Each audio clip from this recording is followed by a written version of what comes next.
তো after all আমরা আমাদের রুমের কাছে এসে গেছি। তো চলুন রুমের লকটা খুলে ভেতরে ঢুকে তো প্রথমেই দেখলাম তো হাজব্যান্ড বাচ্চাটা দাঁড়িয়ে আছে। তারপর যেটা দেখলাম এখানে আয়রন টেবিল, দুটো ছাতা, আয়রন, হেয়ার ড্রায়ার, এদিকে হ্যাঙ্গার, ওপরে একটা বেশ সুন্দর একটা ক্যাবিনেট করা। আর এখানে এই লেফট সাইডটাতে বেশ সুন্দর বড় একটা দেখুন বেশ স্পেস আছে। আর এটা হচ্ছে বাথরুম, যেটা বেশ বড় ছিল। আর আমার বেশ কম্বিনেশনটাও ভালো লেগেছে আর বেশ ভালোও লেগেছে, পরিষ্কার একদম, যেমনটি মানে ভালো লাগে বাথরুম তেমনি একদম। আর এই হচ্ছে আমি। তো আপনাদেরকে একটু শেয়ার করে দেখানোর চেষ্টা করছি রুম ট্যুর, হোটেল ট্যুর যেটা বলে। আর এটা হচ্ছে বাথ এরিয়া।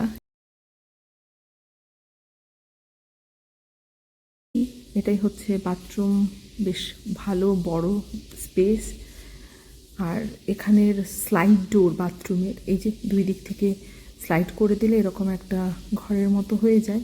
তো তারপরেই পাশেই আছে এরকম একটা টেবিল, চেয়ার টাইপের, যেখানে ফোন টোন চার্জ দিতে পারবো, দুটো বেড। আর এটা ভীষণ এক্সাইটেড, আর একটা চেয়ারও আছে। এদিক সেদিক দেখেই চলেছে, মানে এখন মোটামুটি সবাই খুব ক্লান্ত, শুয়ে পড়লেই মোটামুটি আমরা একটু বেশি আরাম পাবো। এই সুন্দর একটা চন্দ্রমল্লিকা প্লাস্টিক ফুল, টিভি।